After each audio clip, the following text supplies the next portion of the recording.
Tabiatning o'zi tabib. Shukur Ergashev. Ushbu kitobga berilgan nom o'zining maqsadini kitobxonga aniqroq va sodda holda tushuntirib bera oladi. Chunki tabiatning farzandi tabiatga ergashadi. Tabiatni o'zi davolaydi.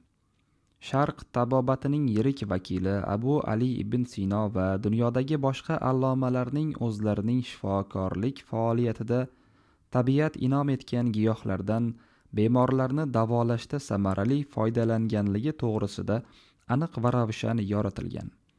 Kitobda insonda uchraydigan 105 ta kasallikni tabiiy ne'matlardan shifobaxsh va beozor omillar yordamida davolash yo'llari yoritilgan.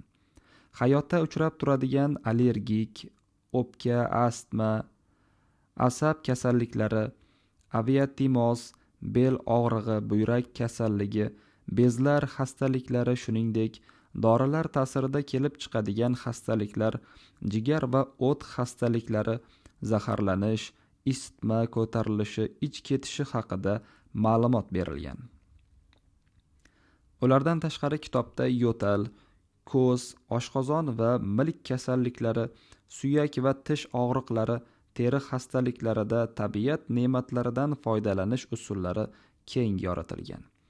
Yana shamollashda, et uzilishida, yurak xastaliklarida, qon bosimida, qand kasalligida va quloq og'riqlarida tabiat inom etgan shifobaxsh ne'matlari va beozor omillar yordamida davolash haqida ham yozilgan.